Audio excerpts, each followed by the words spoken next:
The Frontier Bride, a tale of desperate hearts. The bitter wind cut through Samuel Creek's worn coat as he stood at the edge of Silver Falls, watching the stagecoach lumber away in a cloud of dust. The woman it left behind sat hunched on a wooden bench outside Murphy's general store, her traveling dress too tight across her generous frame, her bonnet askew. Tears carved clean tracks through the dirt on her round cheeks. Samuel had come to town for supplies he couldn't afford, carrying the last 3 silver dollars in his pocket. The mine inspector's report crinkled in his vest pocket alongside the final notice from the bank. 30 days to produce the back taxes, $400, or lose the claim that 3 generations of Creeks had worked. The woman on the bench looked up as Murphy emerged from his store, shaking his graying head. "I'm sorry, miss, but Mr. Blackwood was clear. Said you weren't what he ordered from that marriage service back east. Can't have you camping here neither. Town ordinance." Her voice carried a soft accent, maybe Kentucky or Tennessee. "I understand, sir. I'll find somewhere else." But there was nowhere else. Silver Falls was 3 days from anywhere, surrounded by mountains that killed the unprepared. October frost already painted the higher peaks white, promising an early winter that showed no mercy to the lost. Samuel found his boots carrying him across the dusty street before his mind caught up. The woman's eyes were brown as creek stones, filled with a pride that hadn't quite broken despite her circumstances. "Ma'am, I couldn't help but overhear. I'm Samuel Creek." She straightened her spine, smoothed her wrinkled skirts. "Rebecca Louise Hartwell. I apologize for the spectacle." No apology needed. He gestured toward the departed stagecoach. "Blackwood's loss, I'd say." A bitter smile ghosted across her lips. "He took one look and declared me unsuitable for frontier life." "Too soft," he said. "Too substantial." The word hung between them like an insult. Samuel had seen Edgar Blackwood's wife in town before she died of fever 2 years back, thin as a rail and mean as a snake. This woman had warmth in her face, strength in her shoulders despite the tears. "Ma'am, I know this sounds forward, but I'm in need of a wife." Rebecca's eyes widened. Murphy stopped sweeping his porch to stare. "I've got a mining claim up in the hills. Good ground, clean water. House needs work, but it's solid. I can't offer luxury, but I can promise honest work and fair treatment." "You're proposing to a stranger?" Her voice held disbelief rather than outrage. "Yes, ma'am. Seems we're both in difficult circumstances." She studied his face, weathered from mountain sun, stubbled from days without time for shaving, but honest. His clothes were patched but clean, his boots worn but not through. Working man's hands, calloused but gentle when he'd helped her to her feet. "What exactly are you offering, mister?" "Creek? Marriage. Today, if you're willing. Partnership in everything I own. Protection of my name and my roof." "And what would you expect in return?" Samuel's cheeks reddened. "A woman to keep house, help with the claim work if you're able. Someone to face whatever comes alongside." Rebecca looked down at her carpet bag, everything she owned in the world. Inside were letters from her sister in Georgia, the woman who'd arranged this marriage to get Rebecca settled somewhere far away. Letters that made it clear she wasn't welcome back. "Is there a preacher in town?" "Yes, ma'am." "Reverend Walsh, good man." She stood brushing dust from her skirts. "Then let's go see him." They walked through Silver Falls' single street, past the saloon where miners drank their silver away, past the boarding house that wouldn't take women without male escorts, past the bank that held Samuel's future in its iron safe. Curious faces appeared in doorways, whispers following in their wake. Reverend Walsh's cabin sat at the far end of town, smoke rising from its chimney. Samuel knocked, and a tall man with kind eyes answered. "Samuel, good to see you, son. And who might this be?" "Reverend, I'd like you to meet Miss Rebecca Hartwell, my intended bride." The preacher's eyebrows climbed toward his hairline, but he stepped aside. "Come in, both of you." Inside, the cabin was warm and welcoming. Mrs. Walsh, a plump woman with flour on her apron, looked up from her bread-making. "Reverend," Samuel said, "we'd like to be married today if you're willing." "Today?" Mrs. Walsh wiped her hands on a towel. "But you barely know each other." "Sometimes the Lord works in mysterious ways," Rebecca said quietly. "We're both alone, both in need of partnership." The ceremony lasted 15 minutes. Rebecca's voice remained steady as she spoke her vows. Samuel's hands trembled when he slipped his mother's gold band onto her finger. It fit as if made for her. "You may kiss the bride." They looked at each other, these strangers bound by desperation and hope. Samuel leaned forward, pressed his lips softly to hers. She tasted of uncertainty and courage. Outside, the October wind had picked up, carrying the scent of early snow from the high peaks. Rebecca gathered her carpet bag while Samuel hitched his horse to a borrowed wagon. "Ready to see your new home, Mrs. Creek?" She climbed up beside him, her weight making the wagon's springs creak. "Lead the way, husband." The trail wound up into the mountains, past abandoned mines and broken dreams. Samuel's claim sat in a narrow valley, protected from the worst winds by towering pine trees. The cabin squatted against the mountainside, its roof patched with whatever materials he'd been able to find. Rebecca stepped down from the wagon, her traveling dress catching on a splinter. She didn't flinch, just freed the fabric and surveyed her new domain. The mine entrance yawned black against the hillside. A creek ran clear and cold past the cabin door. Garden space, if someone knew how to work it. "It's not much," Samuel said, his voice tight with shame. "It's honest land." She picked up her carpet bag. "That's more than some have." Inside, dust motes danced in afternoon light, filtering through windows that needed washing. The furniture was rough but sturdy, a table Samuel had built himself, chairs that had seen better years, a stone fireplace that would keep them warm when winter came calling. Rebecca walked to the kitchen area, opened cabinets, checked the pump at the sink. Her movements were systematic, assessing what she had to work with. "Water runs clean," Samuel offered.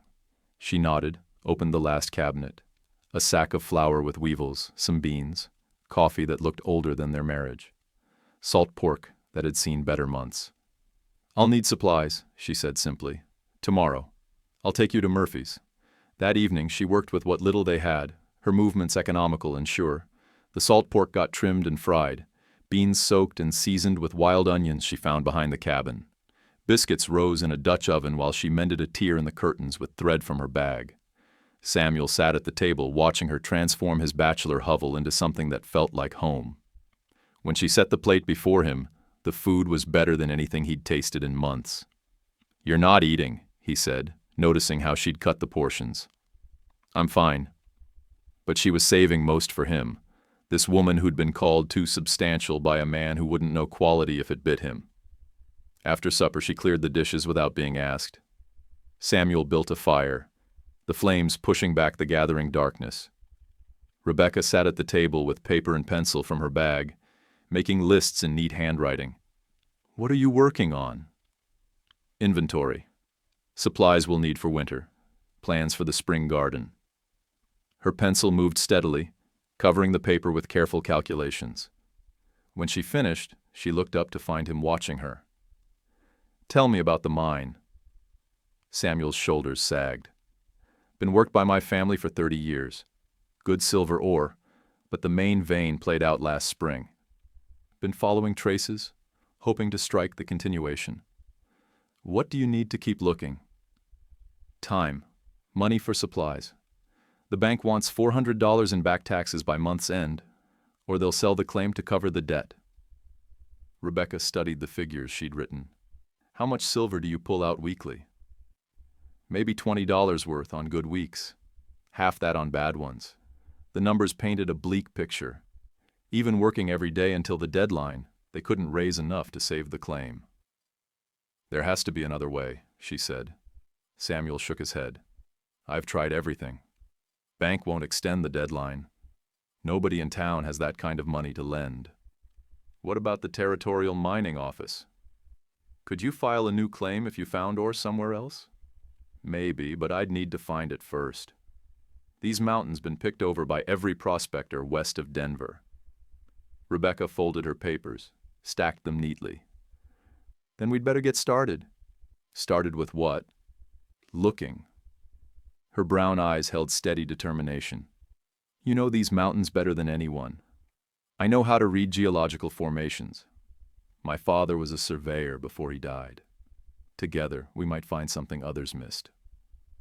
Hope flickered in Samuel's chest, dangerous and fragile. It's rough country. Dangerous for someone not used to it. I'm stronger than I look. She stood, began preparing for bed with careful modesty. Besides, what's the alternative? Giving up? That night, Samuel lay in the main room while Rebecca took the small bedroom. Through the thin walls, he could hear her moving around, settling into a strange place. For the first time in months, he wasn't alone with his fears and failures. Morning brought frost that turned the valley silver white. Rebecca emerged from her room wearing a divided skirt she'd sewn from spare fabric, her hair braided practically under a wide-brimmed hat. "Where did you learn to prospect?" Samuel asked over breakfast. "From my father before he died. He taught me to read rock formations, identify mineral traces. Said knowledge was the only thing nobody could take from you." They spent the morning in Samuel's mine, Rebecca examining the worked-out vein with careful attention. She ran her fingers along the rock walls, studying the patterns in the stone. "The silver followed this quartz intrusion," she said, tracing a white line through darker rock. "See how it angles down toward the north? Your grandfather followed the easy ore, but the main deposit might be deeper. Deeper means more work, more time, or more silver." She pulled out a small magnifying glass, examined chips of rock. "This ore is richer than what you've been finding lately. The good veins still here, just hidden." They emerged from the mine to find a rider approaching. Edgar Blackwood sat his horse like he owned the mountain, his face hard as the granite peaks above them. "Creek." He touched his hat brim, but didn't dismount. "Heard you took yourself a wife." "News travels fast." Samuel kept his voice level. Blackwood's gaze found Rebecca, lingered with obvious disapproval. "Indeed it does. Interesting choice." Rebecca stepped forward, her chin lifting. "Mr. Blackwood, I believe we've met. Briefly." His tone could have frosted windows in July. "I trust you're settling in well?" "Very well, thank you." Blackwood studied the mine entrance, the modest cabin, the signs of a man barely holding on. "Samuel, I came to make you an offer. $500 for your claim. Cash money today. It's worth more than that." "To who?" "Bank's about to foreclose. You'll get nothing then." Samuel felt Rebecca's presence beside him, steady and strong. "We're not selling." "Think about it," Blackwood pressed. 500 would set you up somewhere else, somewhere easier." His eyes found Rebecca again. "Some places are too harsh for certain folks." "I'm tougher than I look," Rebecca said quietly. "Are you now?" Blackwood's smile was winter cold. "These mountains break strong men. What do you think they'll do to someone like you?" The insult hung in the crisp air. Samuel's fists clenched, but Rebecca's hand on his arm held him back. "I think they'll find out I don't break easily," she said. "My husband and I are building something here, something that belongs to us." Blackwood studied her for a long moment, something shifting in his expression. "Well, we'll see how long that lasts." He gathered his reins. "Offer stands until the bank takes over. After that, you'll get nothing." He rode away, leaving them alone with the mountain wind and the weight of his threat. "He wants more than just the claim," Rebecca said. "What do you mean?" "A man doesn't make offers like that unless he knows something we don't." That afternoon they explored the valley systematically. Rebecca examined rock outcroppings while Samuel worked his current dig. Her geological training showed in how she read the landscape, understanding the story written in stone and soil. Near sunset, she called out from a ridge above the cabin, "Samuel, come look at this." He climbed to where she stood beside a weathered outcropping.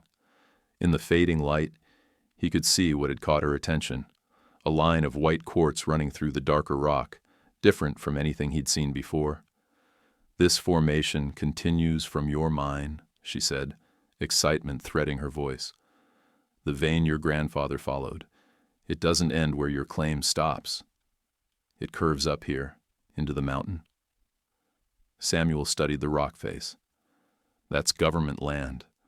Anyone can file a claim." "Exactly." She pulled out her notebook, began sketching the formation. "If we're right about this, there could be more silver up here than your family ever imagined." Hope flared brighter now, dangerous and intoxicating. If they could file a new claim, strike rich ore, everything would change. But first, they had to survive long enough to prove it. "Blackwood's not going to like us expanding," Samuel said. "Then we'd better make sure we do it right." They worked until darkness drove them back to the cabin. Rebecca spent the evening making detailed maps, while Samuel cleaned his tools. Outside, the temperature dropped toward freezing, warning of the hard months ahead. "Why did you really agree to marry me?" Samuel asked as they prepared for bed. Rebecca set down her pencil, considered the question. "Because you looked at me and saw a person, not a problem. Because you needed help, and I needed purpose." She met his eyes. "Because sometimes strangers make the best partners. No preconceptions to overcome." "And now?" "Now I think we might actually have a chance." The next morning brought their first real test. A line of riders approached through the dawn mist. Edgar Blackwood and 4 of his men, all armed, all wearing the hard expressions of men accustomed to getting their way. Samuel stepped onto the porch, Rebecca beside him. Her hands were steady, but he could feel the tension in her shoulders. "Creek," Blackwood called out, "time's running short.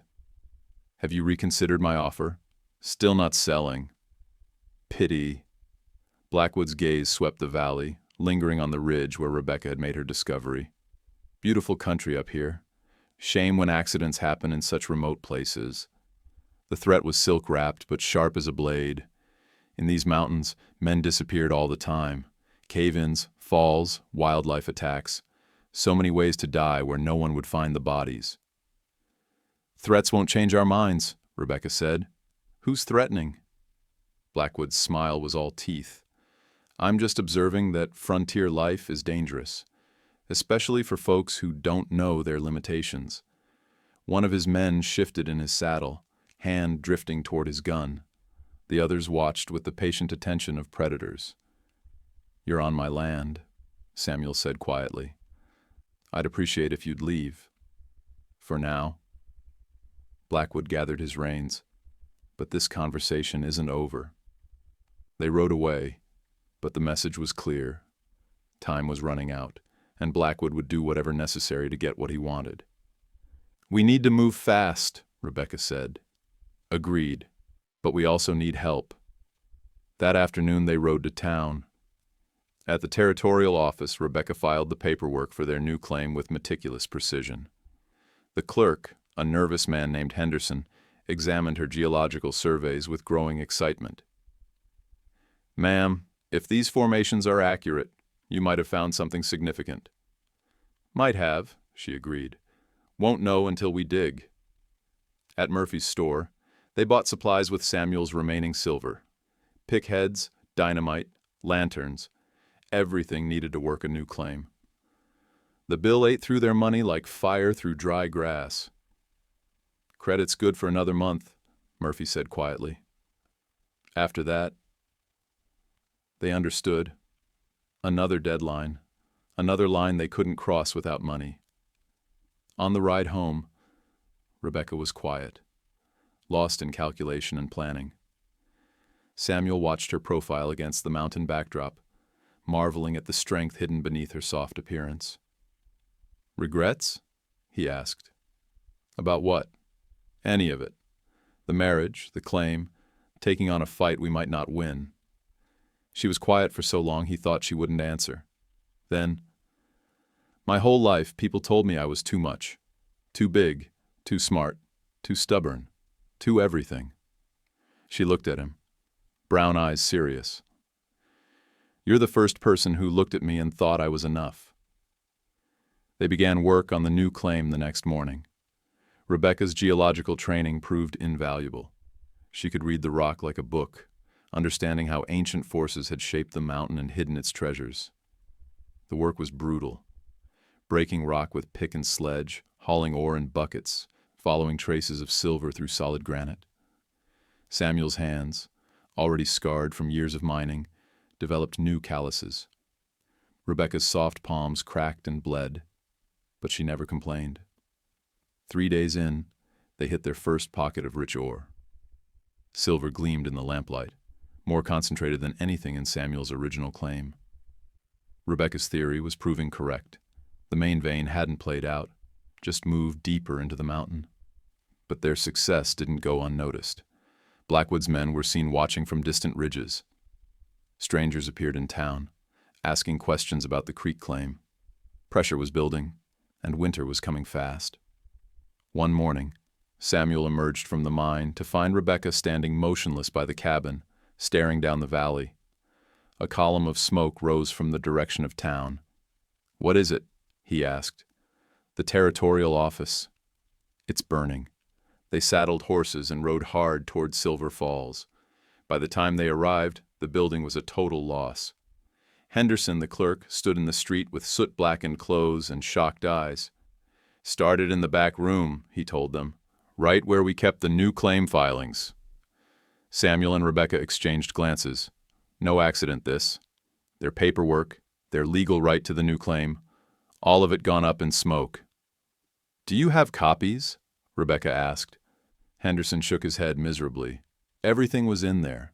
Survey maps, geological reports, filing fees. Blackwood appeared through the crowd, his face a mask of false concern. "Terrible tragedy.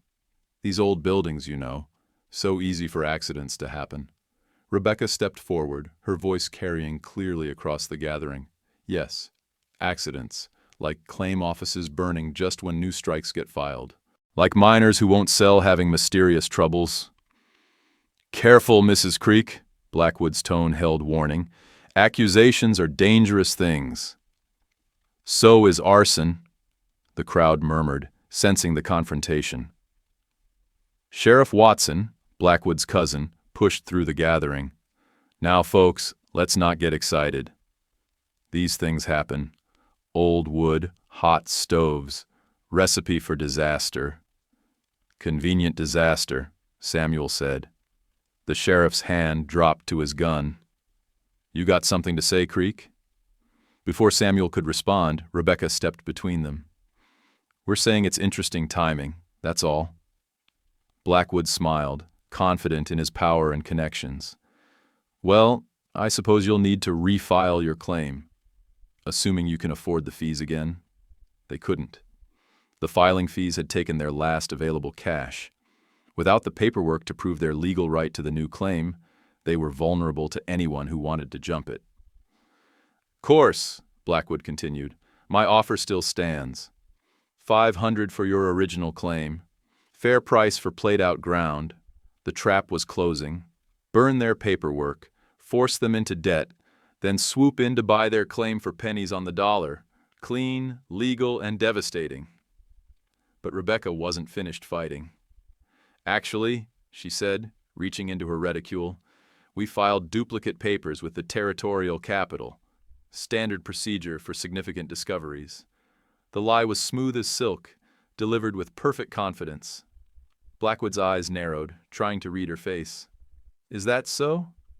"Indeed." "Should have confirmation within the week." Samuel held his breath. Rebecca was buying them time, but at what cost? If Blackwood called her bluff— "Well," Blackwood said finally, "I suppose we'll see." The crowd began to disperse, the show apparently over. But Samuel knew this was just the beginning. Blackwood wouldn't be fooled for long. Back at the claim, they worked with desperate intensity. Every day brought them closer to the deadline with the bank, closer to winter, closer to whatever Blackwood planned next. The ore was getting richer. Rebecca's surveys proved accurate. They were following the main vein deeper into the mountain, finding silver in concentrations that took Samuel's breath away. But extracting it took time they didn't have. "How much do we need?" Rebecca asked one evening, calculating by lamplight. 400 for the taxes, another 100 for winter supplies. 500 total, minimum. She studied her figures. "At current rates, we might make it, if nothing goes wrong." Everything went wrong. First, their mine entrance collapsed during the night. No one was hurt, but tons of rock blocked access to their best ore deposits. Clearing it would take weeks they didn't have. Then their water pump broke. The mechanism cracked beyond repair. Without water, they couldn't wash ore or work the sluice boxes. Finally, their supplies began disappearing. Tools vanished from the mine site. Dynamite went missing from their locked storage. Someone was sabotaging their operation with surgical precision.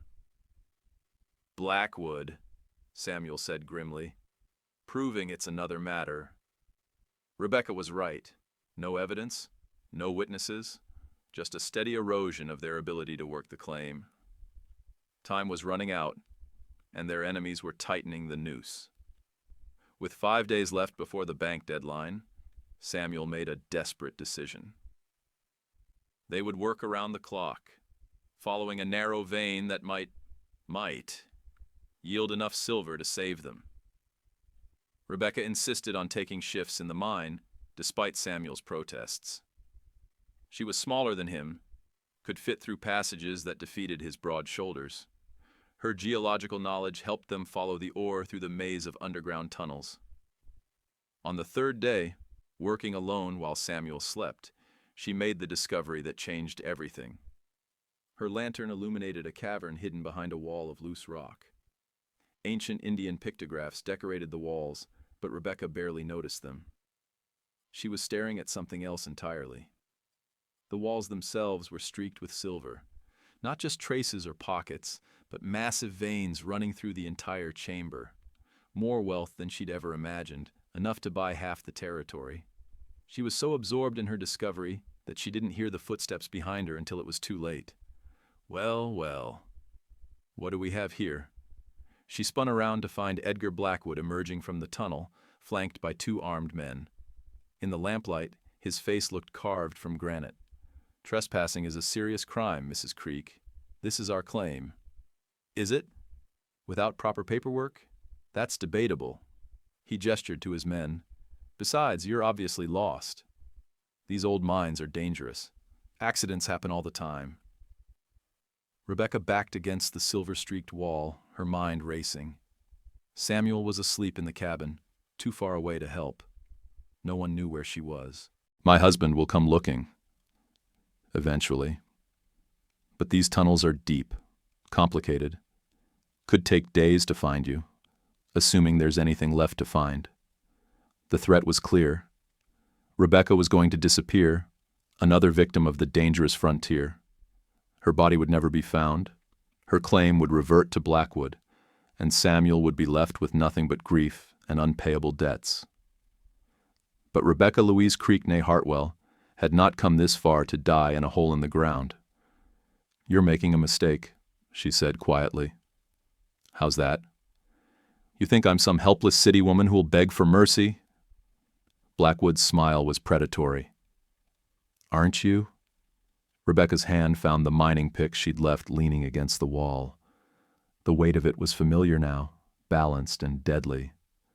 "No," she said, and swung. The pick caught the first man across the temple, dropping him instantly. The second man fumbled for his gun, but Rebecca was already moving, using her size and momentum to barrel into him. They went down together in a tangle of limbs. Blackwood scrambled for his fallen man's weapon, but Rebecca was faster. The pick handle caught him across the wrists, and the gun clattered into darkness. "You crazy?" Blackwood started. Maybe. Rebecca hefted the pick like she knew how to use it. But I'm alive and you're not. The confrontation might have ended there, but voices echoed from the tunnel entrance. More of Blackwood's men, coming to check on their boss. Rebecca made a desperate gamble. She grabbed her lantern and ran deeper into the cavern system, hoping to find another exit.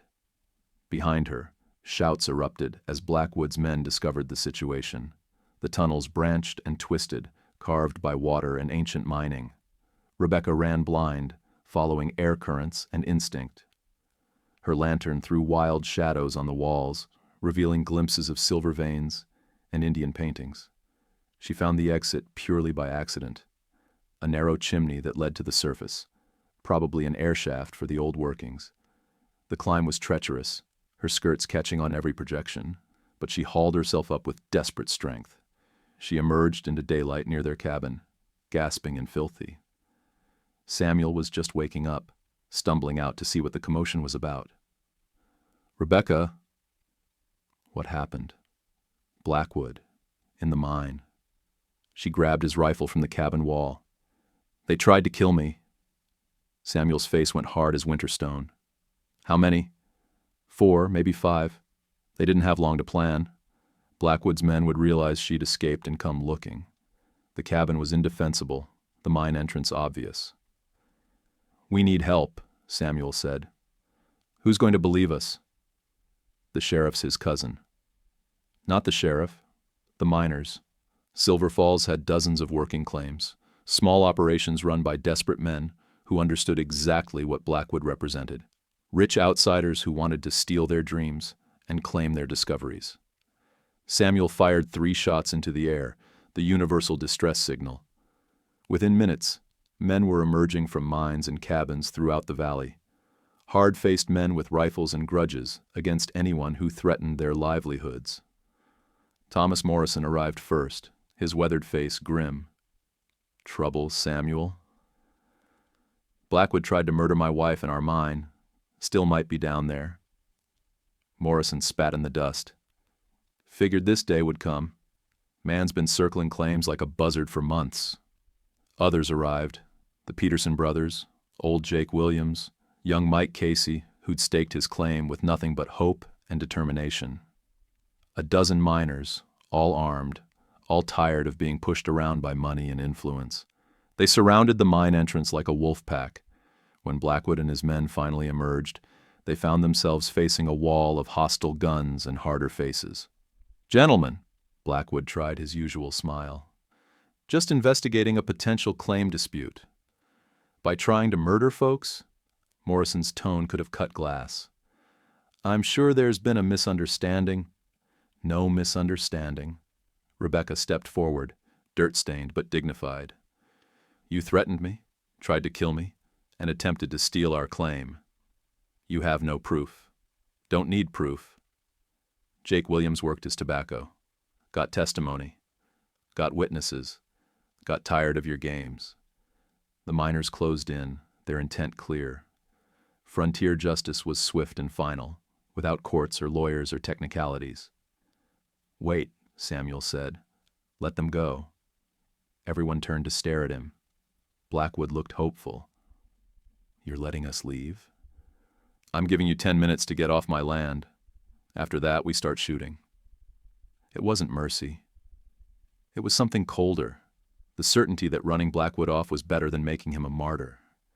The territory would hear about this confrontation, and public opinion would turn against anyone who'd tried to murder a woman in her own mine.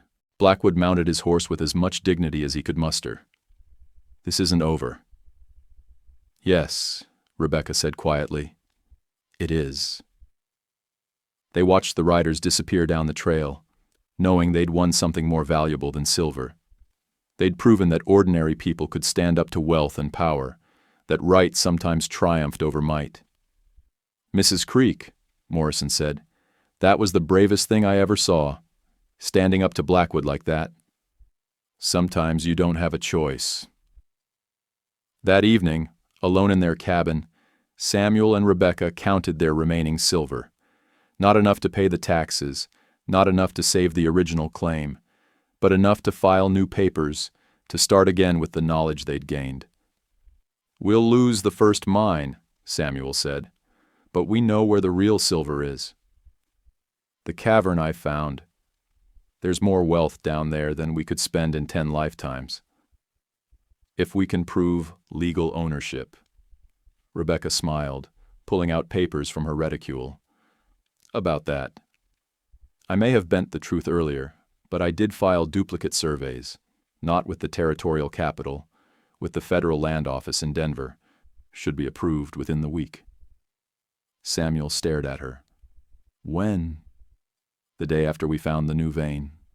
Rode to Murphy's, sent everything by express mail. Her smile widened. City girl, remember? I know how to work the system. 3 weeks later, the federal surveyors arrived to confirm Rebecca's geological reports. The cavern system was even richer than she'd described, with silver veins running through multiple chambers. Their new claim was officially registered and protected by federal law. Edgar Blackwood challenged the filing in court, claiming prior discovery rights, but Rebecca's meticulous documentation, combined with testimony from a dozen witnesses about his illegal activities, destroyed his case. The judge awarded the Creek family sole ownership of what newspapers were already calling the Silver Heart Mine. 6 months later, Samuel and Rebecca stood on the platform at Silver Falls Station, watching the morning train discharge its passengers. The town had grown substantially, new businesses, new families, new opportunities drawn by the mining boom. A young woman sat alone on the platform, tears streaming down her face. Her traveling dress was worn but clean, her posture that of someone trying to hold on to dignity despite desperate circumstances. Rebecca approached slowly, her movements careful and non-threatening. Miss, are you all right? The woman looked up with eyes full of despair. I was supposed to marry Mr. Jenkins. He said I wasn't suitable for his needs. Sometimes what men think they need and what they actually need are different things. Rebecca sat beside her. I'm Rebecca Creek. That's my husband Samuel by the wagon. Emma Louise Parker. The woman wiped her eyes. I don't know what to do now. Well, Emma Louise Parker, it happens I know a very decent man who's been looking for a wife, owns a prosperous farm about 15 miles north, works hard, treats people fairly. Emma's eyes widened. You'd help me? Someone helped me once, on this very platform. Rebecca smiled, remembering her own desperate day. Sometimes the worst moments in our lives are actually the beginning of something wonderful. She stood, offered her hand to the crying woman. Come on, let's go home and figure out your future. Behind them, the train pulled away in a cloud of steam and possibility.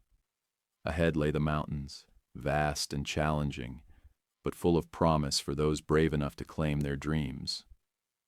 The Silver Heart Mine continued producing wealth beyond imagination, but Samuel and Rebecca Creek had learned that the most valuable treasures weren't found in the ground. They were built between two people willing to face the unknown together, to fight for each other, and to believe that love could grow from the most unlikely beginnings. And that, dear friends, is where our tale comes to its close. Not with an ending, but with a beginning. For in the great American West, every sunset promised a new dawn, and every challenge conquered opened the door to greater adventures ahead.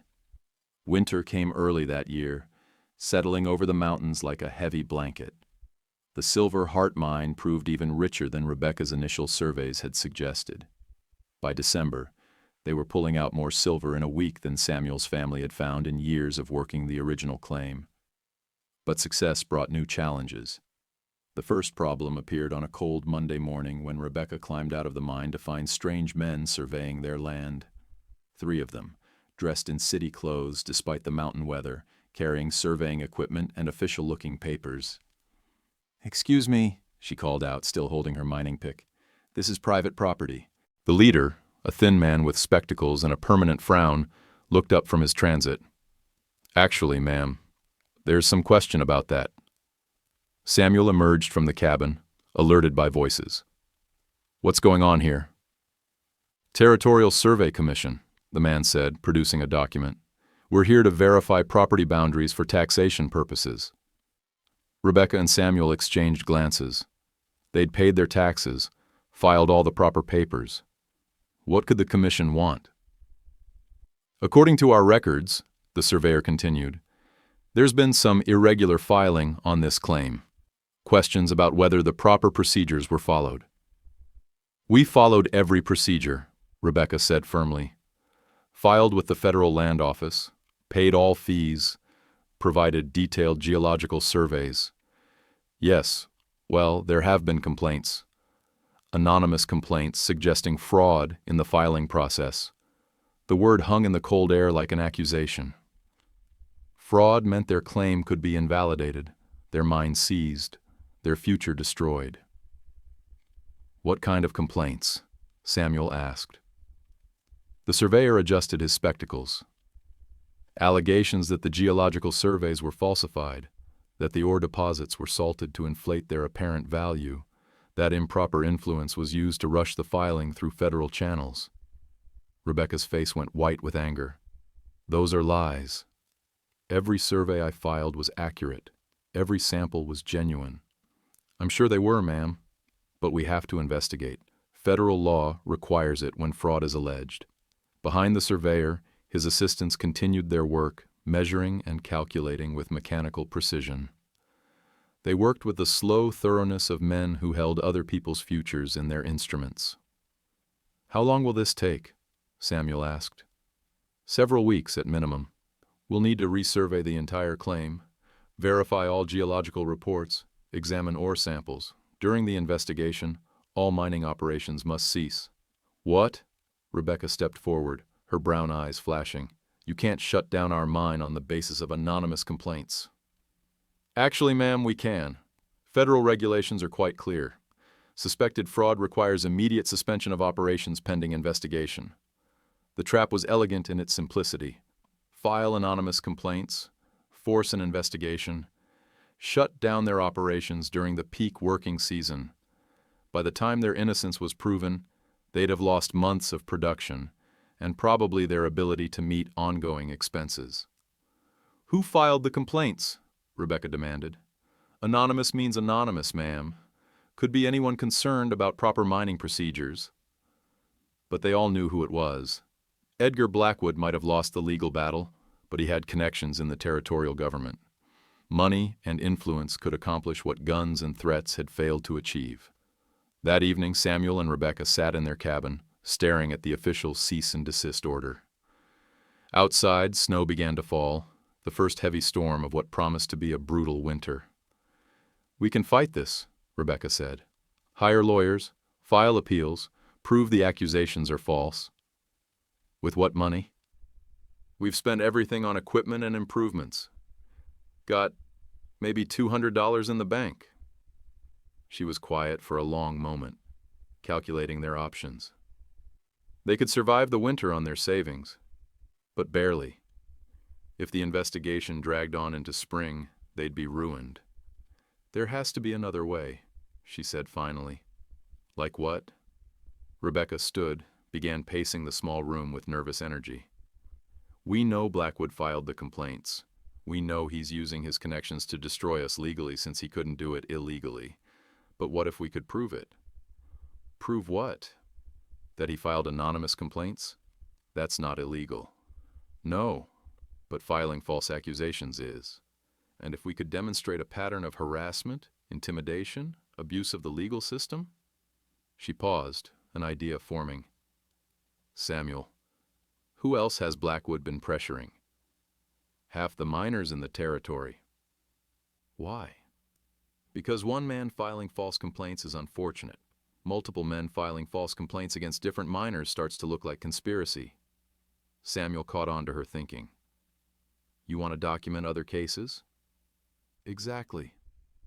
If we can show Blackwood has used this same tactic against other miners, filed similar anonymous complaints, abused the system repeatedly, then our case becomes part of a larger pattern. It was a long shot, but it was something." Over the next week, while snow piled deeper outside their windows, Rebecca and Samuel began a different kind of mining. digging through records, talking to other miners, documenting Blackwood's campaign of legal harassment. They found Thomas Morrison first. His claim had been investigated 6 months ago following anonymous complaints about improper filing procedures. The investigation had lasted 2 months, during which he couldn't work his mine. By the time he was cleared, he'd lost his best workers and fallen behind on his mortgage. Same pattern, Morrison said bitterly. Anonymous complaints, investigation, shutdown.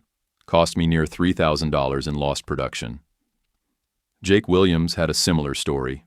The Peterson brothers had been investigated twice. Young Mike Casey had lost his claim entirely when he couldn't afford legal representation during a fraudulent filing investigation. It's a system, Rebecca realized. Blackwood identifies successful small miners, files anonymous complaints, forces expensive investigations. Most can't afford to fight, so they sell cheap or lose everything. But how do we prove he's behind it? The answer came from an unexpected source.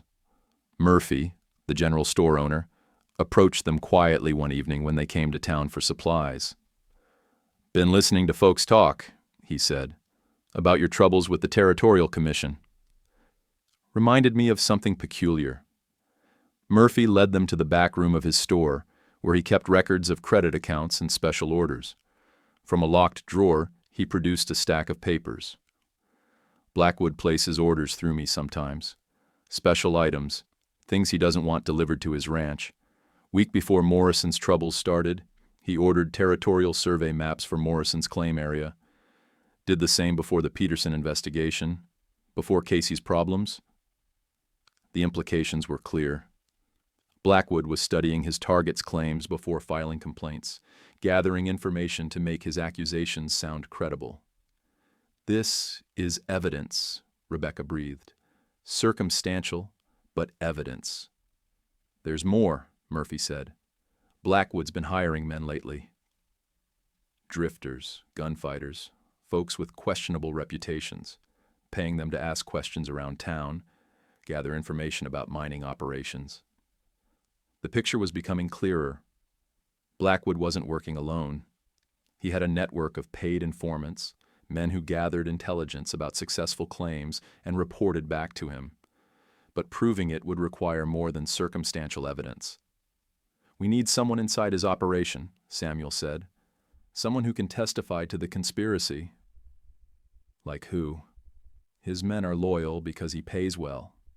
Rebecca was quiet for a moment, thinking. Then her face lit up with sudden inspiration. "Not his men. His wife. Blackwood's not married." "No, but he's courting someone. Susan Walsh, the preacher's daughter. I've seen them together at church functions." Samuel frowned. "What does that have to do with anything?" "Susan Walsh is an intelligent woman, educated, principled. If she knew what kind of man Blackwood really is, how he's been destroying other families." Rebecca's voice trailed off as the plan formed in her mind. It was risky. If they were wrong about Susan's character, if she was already too committed to Blackwood, they could make a dangerous enemy. But if they were right, they might gain a powerful ally. Sunday morning found Rebecca sitting in the front pew of Silver Falls Methodist Church, wearing her best dress and most respectable demeanor. Susan Walsh sat 3 rows back, elegant in blue silk that matched her eyes. After service, Rebecca approached her with careful casualness. "Miss Walsh, what a lovely dress. Is that fabric from Murphy's store?" "Actually, it came from Denver. A gift from Mr. Blackwood." They made small talk about fashion and weather, while Rebecca assessed the young woman's character. Susan was intelligent, well-spoken, but there was something guarded in her manner, something that suggested not all was well in her relationship with Edgar Blackwood. "Miss Walsh, might I impose on you for advice, as one woman to another?" Susan's curiosity was evident. "Of course. I'm having some difficulties with business matters. Legal complications. I wonder if you might know someone who could provide guidance." "What kind of legal complications?" Rebecca lowered her voice, drawing Susan into confidence. Anonymous complaints have been filed against our mining operation. False accusations about fraud and improper procedures. We think we know who's behind it, but proving it is another matter. Susan's face went very still. Anonymous complaints? Yes. The Territorial Commission says multiple people have raised questions about our claim, but no one will identify the complainants. That's troubling. Rebecca studied the young woman's expression, seeing something that looked like recognition. Have you heard of similar situations? Susan glanced around the church, ensuring they were alone. Then she leaned closer. Mrs. Creek, I probably shouldn't say this, but Edgar has mentioned using government connections to resolve business disputes. He seemed quite pleased about it. The admission was careful, but significant. Susan was revealing doubts about her suitor's methods. What kind of business disputes? Mining claims, mostly. He said some miners were filing improper claims, taking advantage of loose territorial regulations. That concerned citizens had a duty to report suspected fraud. Rebecca felt excitement building. Susan had just confirmed Blackwood's involvement, at least indirectly. Of course, if the reports were legitimate, that's commendable civic duty. But if they were false? False? Susan's eyes widened. You think Edgar has been filing false complaints? I think someone has been systematically targeting successful small miners, using the legal system to shut down their operations. The question is whether it's legitimate law enforcement or something else entirely. Susan was quiet for a long moment, processing the implications. When she spoke again, her voice was troubled. Mrs. Creek, might I ask you a personal question? Of course. Your marriage to Mr. Creek was rather sudden, wasn't it? People in town said you married the same day you met. Rebecca nodded, unsure where this was leading. Edgar said that suggested desperation on both your parts. That desperate people often resort to questionable methods to improve their circumstances. The word stung, but Rebecca kept her voice level. And what do you think, Miss Walsh? I think desperate people sometimes show the truest courage, and I think Edgar may have been uncharitable in his assessment. It was a small crack in Susan's loyalty, but potentially significant. Rebecca pressed carefully forward. Miss Walsh, would you be willing to listen if I presented evidence that the complaints against our mine were part of a larger pattern of harassment? Susan hesitated, clearly torn between loyalty to her suitor and her own sense of justice. Finally, she nodded. I'll listen. That afternoon, Rebecca spread out her documentation in the Walsh family's parlor. Maps, records, testimonies from other miners, everything they'd gathered about Blackwood's campaign of legal intimidation. Susan studied the papers with careful attention, her expression growing increasingly troubled. When Rebecca finished her presentation, the young woman sat back in her chair, hands folded tightly in her lap. This is very serious, she said quietly. Yes, it is. If these allegations are true, Edgar has been destroying families for personal gain, and using the legal system to do it, which makes it even worse. Susan was quiet for several minutes, staring out the window at the snow-covered mountains. When she spoke, her voice was firm with resolve. What can I do to help? The plan they developed was simple but dangerous. Susan would continue her relationship with Blackwood, but now she would be listening carefully to his conversations, documenting his methods, gathering evidence of his illegal activities. It's risky, Rebecca warned. If he realizes what you're doing. Edgar can be ruthless when crossed, Susan agreed, but he's also arrogant. He assumes no one would dare challenge him, especially not a woman he's courting. Over the following weeks, Susan proved to be an invaluable ally. She attended social functions with Blackwood, visited his ranch, met with his business associates, and she listened. What she heard confirmed Rebecca's worst suspicions.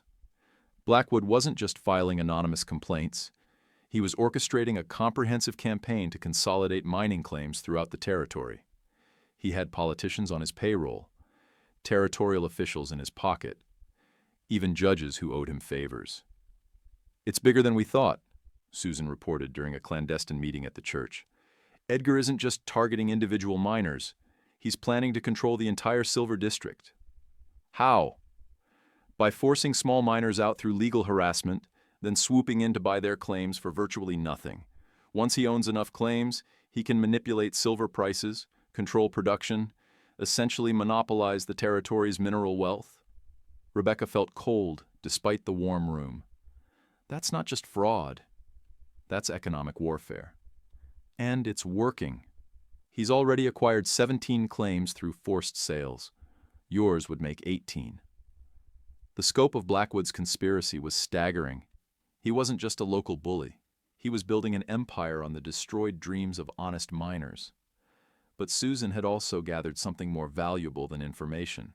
She had evidence. "Edgar keeps detailed records of his operations," she said, producing a small notebook. "I copied what I could when he wasn't looking. Names, dates, amounts paid to officials, records of which complaints were filed when—" Rebecca stared at the notebook with growing excitement. This was what they needed. Direct evidence of Blackwood's criminal conspiracy. "How did you get this?" "Edgar trusts me completely. He thinks I'm a silly woman who doesn't understand business matters. Sometimes he even discusses his plans in front of me, as if I were a piece of furniture. You realize this makes you a target. If he finds out." Susan's jaw set with determination. "I've watched Edgar destroy too many families already. It has to stop." Armed with Susan's evidence, Rebecca and Samuel prepared to take their case to the territorial authorities. But first, they needed to ensure their information reached the right people, officials who weren't in Blackwood's pocket. The solution came from an unexpected source. Murphy mentioned that a federal mining inspector was scheduled to visit the territory the following month, sent from Washington to investigate reports of irregular mining activities. "Man named Patterson," Murphy said. "Supposed to be honest, which is why they're sending him from back east instead of using local officials. This was their chance. A federal inspector with no local connections, no debts to Blackwood, no reason to participate in the conspiracy. But they had to survive until he arrived, and Blackwood was growing impatient. The investigation of their claim was dragging on, costing him money and time. Pressure was building for a resolution, one way or another. The pressure exploded on a cold February morning, when Samuel left the cabin to check their livestock and found two of Blackwood's men waiting by the corral. "Creek," the larger man said. His name was Dutch Harold, and his reputation was carved in graveyards across 3 territories. "Boss wants to talk. Tell him to make an appointment." Dutch's hand moved to his gun. "Wasn't a request." Samuel glanced back toward the cabin, where Rebecca was preparing breakfast. If shooting started here, she could get caught in the crossfire. "All right, but my wife comes with me." "Just you, Creek." "Both of us or neither of us?" Dutch considered this, probably calculating whether his orders covered killing both of them. Finally, he nodded. "Both of you, but no tricks." Rebecca emerged from the cabin carrying Samuel's rifle, her face set in grim lines. She'd obviously been listening through the window. "Gentlemen," she said politely, "what a lovely morning for a visit." They rode to Blackwood's ranch under heavy escort, 4 armed men surrounding them like an honor guard of death. The ranch house was impressive, stone and timber, built to last generations. The kind of place a man built when he planned to rule a territory. Blackwood waited in his study, surrounded by maps and ledgers and the tools of his growing empire. He looked older than Rebecca remembered, worn thin by his obsession with controlling everything around him. "Samuel, Rebecca, thank you for coming." "Didn't seem like we had much choice," Samuel replied. "There's always a choice." Blackwood gestured to chairs, playing the gracious host despite the circumstances. "The question is whether we make intelligent choices or stubborn ones. Meaning the Territorial Commission is prepared to conclude their investigation. Your claim will be validated, all accusations dismissed. You can return to normal operations immediately. Rebecca and Samuel exchanged glances. After months of legal harassment, sudden capitulation seemed suspicious. "What's the catch?" Rebecca asked. "No catch. Simply recognition that continued conflict serves no one's interests." "And what do you get out of this sudden change of heart?" Blackwood's smile was winter-cold. "Partnership." He produced a legal document, thick with official seals and elaborate language. "A simple mining partnership agreement. You continue working your claim, but as minority partners in Blackwood Mining Enterprises. 70-30 split of all proceeds." 70% to you, Samuel said. "I provide legal protection, political connections, access to capital for expansion. You provide labor and local knowledge. Seems fair." It wasn't fair, and everyone in the room knew it. Blackwood was offering to steal 70% of their mine in exchange for ending the harassment he'd orchestrated in the first place. "And if we refuse?" Rebecca asked. "Then the Territorial Commission will unfortunately conclude that the fraud allegations have merit. Your claim will be invalidated, your mine shut down permanently. Such a shame when that happens to good people." The threat was silk-wrapped but absolute. Sign away most of their mine or lose everything. "We need time to consider," Rebecca said. "Of course. You have until tomorrow evening. After that, the Commission will issue their final report." They rode home in silence, both understanding the implications. Blackwood had them trapped between surrender and destruction, with no visible escape. But Rebecca wasn't finished fighting. That evening, she sat at their kitchen table writing letters by lamplight. Letters to the federal mining inspector, to territorial governors, to newspaper editors in Denver and San Francisco. Each letter contained Susan's evidence, detailed accounts of Blackwood's conspiracy, sworn testimonies from victimized miners. "You think anyone will listen?" Samuel asked. "Someone has to. This isn't just about our mine anymore. It's about whether the law means anything in this territory." "And if they don't?" Rebecca looked up from her writing, brown eyes steady with determination. "Then we make sure the story survives, even if we don't." The next morning brought news that changed everything. Susan Walsh arrived at their cabin before dawn, her face pale with fear and excitement. "Edgar's dead," she said without preamble. Rebecca and Samuel stared at her in shock. "What happened?" "Heart failure, the doctor says. Died in his sleep last night." The timing was too convenient to be coincidence. Rebecca's mind raced through possibilities: poison, suffocation, any number of ways to fake a natural death. "Who found him?" "Dutch Herald. He went to report on your meeting yesterday and found Edgar in bed, already cold." "Where's Dutch now?" "That's the strange part. He rode out this morning with most of Edgar's men, just left, without taking anything, without telling anyone where they were going." The implications were staggering. Blackwood's death had apparently triggered the collapse of his entire organization. His hired guns were scattering like roaches when someone lit a lamp. "What about his business interests?" Samuel asked. "The mining claims he'd acquired?"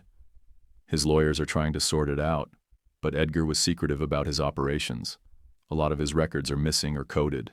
Could take months to untangle everything, or longer if the records had been deliberately destroyed." Rebecca wondered how much evidence of the conspiracy had died with Blackwood. But his death, convenient or not, had solved their immediate problem. Without Blackwood's influence, the Territorial Commission quickly concluded their investigation, finding no merit to the fraud allegations. The Creek claim was validated, their operations could resume. More importantly, other miners who'd been victims of Blackwood's harassment began coming forward. The Peterson brothers reclaimed a claim they'd been forced to sell. Morrison got compensation for his losses. Mike Casey, who'd lost everything, was offered a partnership in a promising new venture. Federal Inspector Patterson arrived the following month to find a territory in legal chaos. Blackwood's death had created dozens of disputed claims, questionable contracts, and tangled property rights. The investigation lasted 6 months and resulted in sweeping reforms of territorial mining law. But by then, Rebecca and Samuel Creek had moved on to new challenges. The Silverheart mine proved even richer than anyone had imagined. The cavern system Rebecca had discovered extended for miles through the mountain, with silver veins so rich they defied calculation. Within a year, the Creek family was among the wealthiest in the territory. Wealth brought its own problems: requests for loans, investment opportunities, political pressure to support various causes. Everyone wanted something from the successful miners, and not all of them were honest in their intentions. "We need help managing all this," Rebecca said one evening, surrounded by contracts and correspondence. "What kind of help?" "Someone we can trust. Someone who understands both business and the local situation." The solution came from an unexpected source.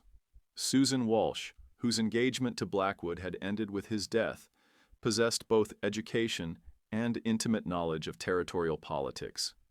She also had strong reasons to ensure that no one else followed Blackwood's path of intimidation and corruption. "I'd be honored to help," Susan said when Rebecca approached her. "Edgar's methods showed me how much damage one person can do when they abuse the system. Maybe I can help prevent that from happening again." Susan proved to be an invaluable business partner. Her connections in territorial society, combined with her sharp mind for numbers and legal details, helped the Creek family navigate the complex world of mining politics. More importantly, she helped them use their wealth responsibly. They funded schools, supported churches, invested in businesses that created jobs for local families. Instead of concentrating power like Blackwood had attempted, they distributed it throughout the community. But success also brought unexpected personal challenges. 3 years after their marriage, Rebecca still hadn't conceived children. In a territory where large families were considered both practical necessity and divine blessing, her childlessness became a source of whispered speculation. "Maybe it's for the best," Samuel said one evening, trying to comfort her after yet another well-meaning neighbor had asked about their family plans. "Mining's dangerous work. Children complicate everything." But Rebecca wanted children desperately. She'd grown up in a large family, had always assumed she'd have one of her own. The monthly disappointments were becoming harder to bear. "It's me," she said quietly. "I'm too old. Started too late." "You're 32. That's not old." "For having children, it is. Especially first children." The medical knowledge of the time offered little help and less hope. Rebecca consulted doctors in Denver, San Francisco, even sent letters to specialists back east. The answers were always the same: keep trying, hope for the best, accept God's will. But Rebecca Louise Creek had never been good at accepting limitations. She began researching on her own, reading medical journals and midwifery texts. She corresponded with women's health advocates, studied traditional remedies used by Indian tribes in the area. Most of what she found was useless or dangerous, but some information seemed promising. The breakthrough came from an unexpected source. An elderly Crow woman named Mary Bear Medicine visited their ranch one day, selling beadwork and herbal remedies. She looked at Rebecca with ancient eyes that seemed to see everything. "You want children?" she said without preamble. "Yes. But your body fights against it. The doctors say it's just bad luck." Mary Bear Medicine made a sound that might have been laughter. "White doctors know nothing about women's bodies. They think we're just smaller men with different parts." She produced a collection of dried herbs, roots, and other plant materials from her pack. "These will prepare your body for children. But they won't work unless you truly want them to." "What do you mean?" "Some women say they want children, but their body's no different. Fear, anger, old hurts, they can close the womb as surely as any sickness." Rebecca considered this. She'd married Samuel as a stranger, built their relationship on necessity rather than love. Though they'd grown close over the years, their partnership had been practical rather than passionate. Maybe her body was responding to emotional barriers she hadn't recognized. "What do I need to do?" Mary Bear Medicine smiled. "Stop trying to control everything. Let your heart open as well as your body." The herbs were bitter and unpleasant, requiring careful preparation and timing. But more challenging was the emotional work Mary Bear Medicine had prescribed. Rebecca had spent years building walls around her heart, protecting herself from disappointment and rejection. Opening those walls meant risking pain, but it also meant the possibility of joy. She began spending more time with Samuel, not as business partners but as husband and wife. They took long rides through the mountains, talking about dreams beyond mining and money. They danced to fiddle music at community gatherings, laughed at each other's jokes, rediscovered the attraction that had drawn them together on that desperate day at the train station. Most importantly, they talked honestly about their fears and hopes for the future. "I was afraid you'd regret marrying me," Samuel admitted one evening as they sat by their fireplace. "Afraid you'd realize you could have done better. Better than a man who fought for my honor, protected my dreams, and treated me as an equal partner." Rebecca shook her head. "I think I did pretty well. Even though I'm just a miner." "You're not just anything, Samuel Creek. You're my husband, my best friend, and the bravest man I know." That night, for the first time in their marriage, they made love as partners in heart, as well as name. Rebecca conceived 2 months later. The pregnancy was difficult, as first pregnancies often were for older women. Rebecca suffered from morning sickness that lasted all day, swollen feet that made walking painful, and constant fatigue that left her frustrated with her own limitations. But she also glowed with happiness. The child growing inside her represented everything she'd dreamed of: family, continuity, a future that extended beyond their own lives. Samuel hovered over her like a nervous guardian, afraid she might break if he looked away. He hired women from town to help with household work, insisted she stop visiting the mine, wrapped her in cotton batting until she felt like a porcelain doll. "I'm pregnant, not made of glass," she protested. "You're carrying our future," he replied. "I'm not taking any chances." The birth came in early spring, during a late snowstorm that trapped them in the cabin for 3 days. The midwife couldn't reach them. The doctor was snowed and 20 miles away. Rebecca labored alone, except for Samuel, who proved surprisingly capable despite his terror. Their daughter arrived with the sunrise, tiny and perfect, and loud enough to wake the mountain eagles. They named her Hope Louise Creek, and she became the center of their universe. Hope was followed by Samuel Jr. 2 years later, then twin girls they named Faith and Joy. Each birth was easier than the last, as if Rebecca's body had finally remembered its purpose. The Creek family grew and prospered along with the territory. Silver Falls became a real town, with brick buildings and paved streets and a railroad connection to Denver. The wild frontier was being tamed, replaced by civilization and law and order. But some challenges remained unchanged. When Hope was 10 years old, she began asking pointed questions about her parents' marriage. "Mary Henderson says you and Papa got married the same day you met," she said one evening at dinner. "Is that true?" Rebecca and Samuel exchanged glances. They'd known this conversation would come eventually. "Yes, it's true." "But why? Didn't you want to know each other first? How to explain desperation to a child who'd never wanted for anything? How to describe the fear and loneliness that had driven 2 strangers into each other's arms?" "Sometimes," Rebecca said carefully, "life puts you in situations where you have to make quick decisions. Your father and I were both in difficult circumstances. We helped each other. But did you love each other?" "We learned to love each other," Samuel said. "Love isn't always something that happens instantly. Sometimes it's something you build together, day by day." "That's not very romantic." Rebecca laughed. "Maybe not. But it's honest. And sometimes honest love is more valuable than romantic love." Hope considered this with the serious attention only children can bring to adult mysteries. "Are you glad you married Papa?" "Every single day." "Even when he leaves his socks on the floor?" "Even then." As the children grew older, they heard more of their parents' story. Not the sanitized version suitable for young ears, but the full tale of desperation and courage, of strangers who'd risked everything on each other and built something beautiful from necessity. Samuel Jr. seemed especially fascinated by the mining aspects of their history. He spent hours in the Silver Heart mine, learning to read ore formations and understand the geological forces that created mineral deposits. By his 16th birthday, he could run survey equipment as well as any professional geologist. "He's got the instincts," Rebecca told Samuel as they watched their son direct a new excavation. "Sees things in the rock that take others years to learn. Takes after his mother." The twins were different. Faith showed her mother's head for business and numbers, while Joy inherited Samuel's mechanical aptitude and love of hands-on work. Together they represented the next generation of the Creek family enterprise. But as the children matured, Rebecca and Samuel faced a new question. What legacy did they want to leave?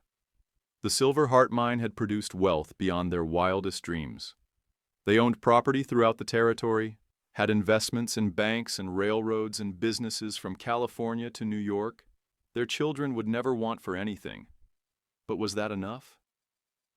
"Money's just a tool," Rebecca said one evening as they reviewed their holdings. "The question is what we're building with it." "What do you mean?" "I mean Edgar Blackwood had money too. Used it to hurt people, to build an empire based on fear and greed. We could do the same thing, just more politely." Samuel understood. Wealth could corrupt as easily as poverty could destroy. Their children needed more than money. They needed purpose, values, a reason to use their advantages responsibly. The answer came to them gradually, through small acts that grew into larger commitments. It started when a fire destroyed the Silver Falls schoolhouse, leaving the town's children without a place to learn. Rebecca and Samuel funded a new building, larger and better equipped than the original. Then came requests for help with other projects: a hospital, a library, improved roads connecting isolated mining camps to the main settlements. Each project seemed small individually, but together they were transforming the territory. "We're not just mining silver," Rebecca realized. "We're mining the future, building something that will last after we're gone." The Creek Foundation, as it eventually became known, focused on education, infrastructure, and economic development. They funded schools throughout the territory, supported teachers and libraries, invested in businesses that created stable jobs for working families. But their most important contribution was less tangible. They demonstrated that success and ethical behavior weren't mutually exclusive, that wealth could be used to lift up communities rather than control them. By 1885, 15 years after that desperate day at the Silver Falls train station, Rebecca and Samuel Creek had become legendary figures throughout the territory. Their story was told and retold, growing in the telling until it became part of the frontier mythology. But for them, the most important part of their legacy was still growing up around their dinner table. "Tell us the story again," Joy demanded one evening. At 12, she was the family comedian, always ready with a joke or observation that made everyone laugh. "Which story?" Rebecca asked, though she knew perfectly well which one. "The train station story. When Papa rescued you from Mr. Meanface." "Mr. Blackwood," Faith corrected primly. As the serious twin, she insisted on accuracy in all things. "His name was Edgar Blackwood," Samuel said, "and I didn't rescue your mother. We rescued each other." "But Mama was crying on the platform," Hope added. At 15, she was becoming interested in romance and dramatic gestures. "Yes, I was crying," Rebecca admitted. "I was scared and alone and didn't know what was going to happen to me." "But then Papa saw you and fell in love instantly," Joy continued the familiar narrative. "Actually," Samuel said, "I saw your mother and thought she looked strong enough to help me save the ranch." "That's not romantic at all," Hope protested. "Maybe not," Rebecca smiled, "but it was honest. And sometimes honest is better than romantic." "Tell about the mine cave-in," Samuel Jr. demanded. At 13, he was more interested in adventure than romance. "And the Silver Cave," Faith added. "And the bad men with guns," Joy contributed. Rebecca and Samuel exchanged glances.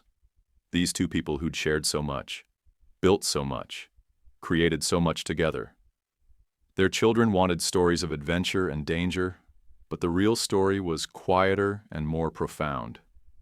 The real story was about trust, about two desperate people who'd looked at each other and decided to risk everything on partnership, about love that grew slowly but deeply, rooted in respect and nurtured by shared struggle, about the courage to begin again when everything seemed lost. The real story, Rebecca said finally, is that sometimes the worst day of your life turns out to be the beginning of the best part of your life. You just have to be brave enough to take the chance. But how do you know when to take that chance? Hope asked, her 15-year-old heart wrestling with the complexities of love and risk. Rebecca looked at Samuel, seeing in his weathered face the young man who'd offered his hand to a stranger 25 years ago. "You don't know," she said honestly. "You can't know. But sometimes not taking the chance is the biggest risk of all." "Your mother's right," Samuel added, reaching across the table to squeeze his wife's calloused hand. "I could have walked away that day, left her sitting on that platform. Would have been safer, easier. But I would have spent the rest of my life wondering what might have been. And I could have refused," Rebecca continued.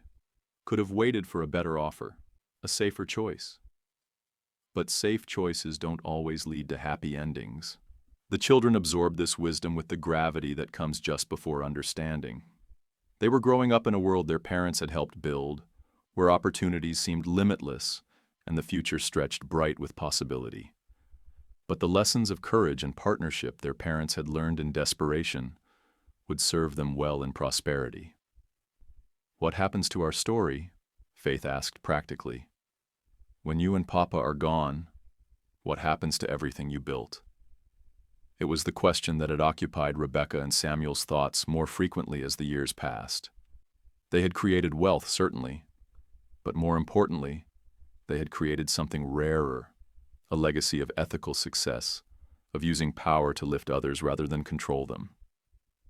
"That depends on you," Samuel said simply. "All of you. The story doesn't end with us." Over the following years, as territorial Colorado prepared for statehood, the Creek children began taking on larger roles in the family enterprises. Samuel Jr. proved to have an extraordinary gift for geology, discovering 3 new silver veins and pioneering safer mining techniques that reduced accidents by half. Faith's head for numbers and natural diplomatic skills made her invaluable in business negotiations, while Joy's mechanical innovations improved efficiency throughout their operations. Hope, the eldest, surprised everyone by choosing a different path entirely. She studied law back east, returning to Colorado as one of the territory's first female attorneys. Her mission was to ensure that the legal system that had nearly destroyed her parents would be reformed to protect other families facing similar challenges. "The law should be a shield for the innocent, not a weapon for the powerful," she declared during her first case, defending a small rancher against a land grab by wealthy speculators. By 1890, 30 years after their desperate meeting at the train station, Rebecca and Samuel had lived to see Colorado achieve statehood, and their children established themselves as leaders in the new state's development. The Silver Heart mine continued producing wealth, but its greater treasure was the example it represented, that ordinary people could achieve extraordinary things through courage, partnership, and ethical behavior. Rebecca was now 52, her dark hair streaked with silver but her brown eyes still sharp with intelligence and determination. Samuel, at 55, moved more slowly than he once had, his miner's hands marked by decades of hard work, but his spirit remained as strong as the mountains they called home. On a crisp October morning, the same month they had married, they stood together on the ridge where Rebecca had first discovered the silver formation that changed their lives. Below them, Silver Falls had grown into a proper city, with brick buildings, electric lights, and the constant bustle of commerce and progress. "Do you ever wonder what would have happened if Blackwood hadn't rejected me?" Rebecca asked, voicing a question that occasionally surfaced in quiet moments. Samuel considered this seriously, as he always did her questions. "I think you would have left him eventually. You're too strong, too smart to stay with a man who couldn't see your worth. And you? Would you have found someone else? Maybe. But I doubt I would have been as lucky." He slipped his arm around her waist. marveling as he always did at how perfectly she fit against his side. "You saved me, Rebecca. Not just from losing the mine, but from a life half-lived." They stood in comfortable silence, watching their grandchildren play in the valley below. Hope had married a fellow attorney and given them 2 precocious grandsons. Samuel Jr. had wed the daughter of a Denver businessman, producing twin girls who showed alarming signs of inheriting their grandfather's adventurous spirit. The twins remained unmarried, faith absorbed in expanding the family's business interests, while joy revolutionized mining equipment design. "What's our next adventure?" Rebecca asked, as she had so many times over the years. "I was thinking we might try retirement," Samuel replied with a grin. Rebecca laughed, the sound carrying across the valley like silver bells. "Samuel Creek, you know perfectly well we're not the retiring type." She was right, of course. They were already involved in planning a technical college for the region, funding research into safer mining practices, and supporting women's suffrage efforts throughout the state. Rebecca had been elected to the school board despite vocal opposition from men who thought women had no business in governance, and Samuel served on various committees dedicated to worker safety and fair labor practices. Their story had become legend throughout Colorado, told and retold until fact blended with folklore. The desperate bride and the failing miner who built an empire through love and determination. Children throughout the region grew up hearing about the Creek family, using their example to dream bigger and reach higher. But perhaps the most fitting tribute to their legacy came not from grand gestures or public recognition, but from a small incident that occurred on a snowy December day in 1891. Rebecca was in Murphy's store, now Murphy and Sons General Merchandise, a thriving business that served the entire region, when she noticed a young woman sitting alone on a bench outside. The woman was well-dressed but clearly distressed, clutching a carpet bag and wiping away tears with a sodden handkerchief. Rebecca's steps slowed as memories flooded back. Different season, different circumstances, but the same look of desperate hope, warring with crushing disappointment. She approached carefully, as Susan Walsh had once approached her.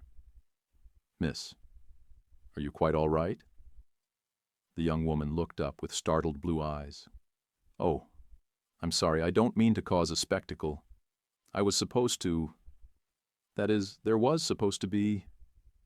She gestured helplessly toward the empty street. "Someone was meant to meet you?" "A gentleman. We'd been corresponding. He was expecting a bride, and I was expecting a husband. But when I described myself in my letters, I may have been optimistic about certain details." The woman's cheeks flushed with embarrassment. "When he saw me step off the train, he said there'd been a misunderstanding and departed rather quickly." Rebecca felt her heart clench with recognition and sympathy. "What's your name, dear?" "Margaret Ellis, from Ohio." "Well, Margaret Ellis from Ohio, I'm Rebecca Creek, and I want to tell you something important." Rebecca sat down beside the young woman, ignoring the cold seeping through her coat. 31 years ago, I sat on a bench very much like this one, in very similar circumstances. I thought my life was over. Margaret's eyes widened with interest despite her distress. "The man who rejected me was named Edgar Blackwood, and he was doing me the greatest favor of my life, though I didn't know it at the time. Sometimes what feels like the worst thing that can happen is actually the universe clearing a path to something much better. But what did you do? How did you manage?" Rebecca smiled, remembering her own desperation and the stranger who had offered hope when she needed it most. "I took a chance on a good man who saw my value when I couldn't see it myself. We built something beautiful together. Not perfect, mind you, but strong and real and lasting." She stood, brushing snow from her coat. "Margaret, there's a young man named David Patterson who runs the assay office here in town. Lost his wife in childbirth 2 years ago, been raising his little daughter alone. He's honest, hardworking, and kind. More importantly, he's the type of man who judges people by their character rather than their appearance. You think he might, but he doesn't know me. Neither did my husband when we married. Sometimes the best partnerships begin with strangers who need each other. Rebecca helped Margaret to her feet, recognizing the mixture of terror and hope in the young woman's expression. Come, let's go introduce you properly. And Margaret? Yes, ma'am? Be yourself. Completely, honestly yourself. The right man will see that as the gift it is. 6 months later, Rebecca and Samuel attended the wedding of David Patterson and Margaret Ellis at the Silver Falls Methodist Church. It was a simple ceremony, but the glow of happiness on both faces reminded everyone present why marriage remained humanity's greatest act of faith. As the years continued to pass, the Creek family's influence spread far beyond mining and business. They funded libraries, supported churches of all denominations, invested in new technologies that improved life throughout the region. Their children and grandchildren carried on the tradition of ethical leadership, using their advantages to create opportunities for others. Samuel Jr. pioneered new safety techniques that were adopted throughout the mining industry. Faith's business acumen helped establish Colorado as a center of commerce and trade. Joy's mechanical innovations revolutionized not just mining, but transportation and manufacturing throughout the West. Hope's legal work created precedents that protected small property owners from the kind of predatory practices that had once threatened her parents. But perhaps their greatest achievement was simply proving that the American dream was real, that ordinary people with courage and determination could build extraordinary lives, and that success without ethics was no success at all. In 1900, as the new century dawned, Rebecca and Samuel celebrated their 40th wedding anniversary with a gathering that brought together 4 generations of family and friends from across the country. Politicians and preachers, miners and merchants, teachers and tradesmen, all united in honoring 2 people who had started with nothing but each other and built something magnificent. During the celebration, their youngest grandson asked the question that had become a family tradition. "Grandmama, tell us the story of how you and Grandpapa met." Rebecca looked around the crowded room, seeing the faces of children and grandchildren, friends and colleagues, people whose lives had been touched by the choices she and Samuel had made on a desperate October day 40 years earlier. "Once upon a time," she began, her voice still strong at 62, "there was a woman who thought her life was over, and a man who thought his life was ending. They met on a platform at a train station, 2 strangers facing impossible odds." "But they weren't really strangers, were they?" interrupted young Samuel Creek Patterson, Margaret and David's boy, named in honor of the man whose example had helped create his family's happiness. "No," Rebecca agreed, smiling at the bright-faced child. "They just hadn't been properly introduced yet." Samuel, now 73 and silver-haired but still strong, rose from his chair and crossed to his wife. With old-fashioned gallantry, he offered her his hand. "Mrs. Creek," he said formally, "would you do me the honor of this dance?" "Mr. Creek," she replied with equal formality. "I thought you'd never ask." They danced as they had lived, as partners, supporting each other, moving together toward a future they would create through love, courage, and unwavering faith in each other.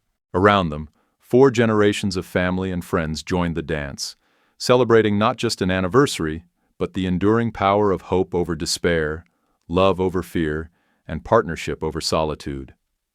The music played on, echoing through the mountains where a silver mine still produced wealth, a town still grew and prospered, and 2 extraordinary ordinary people had proven that the best love stories begin not with love at first sight, but with 2 strangers brave enough to trust each other with their dreams. And in the great tradition of the American West, where every sunset promised a new dawn, and every ending was really a beginning, that is where our story finds its perfect close. Not in endings, but in the eternal promise of tomorrow, built on the foundation of yesterday's courage and today's love. Epilogue. A bronze plaque in Silver Falls today marks the spot where the old train station once stood. It reads, "On this site in October 1860, Rebecca Louise Hartwell and Samuel Creek met as strangers and married as partners, proving that the greatest adventures often begin with the courage to trust in tomorrow." Their story reminds us that ordinary people can achieve extraordinary things when they choose hope over fear, partnership over solitude, and love over all the reasons why love might not work. The plaque was erected by their great-great-grandchildren in 1960, 100 years after that fateful meeting. By then, the Creek Foundation had funded over 200 schools, 50 libraries, and countless businesses throughout the Mountain West. The Silver Heart Mine had long since played out, but its legacy lived on in the thousands of lives improved by the choices two desperate people made on a cold October day. Some say that on quiet evenings, when the mountain wind carries the scent of snow and possibility, you can still hear the echo of their laughter in the valley, the sound of two souls who found in each other not just love, but the courage to build something greater than themselves. And that, perhaps, is the most fitting monument of all to the frontier bride and the miner, who proved that the best love stories are not about finding the perfect person, but about becoming the perfect partner to the person you choose to love. The end.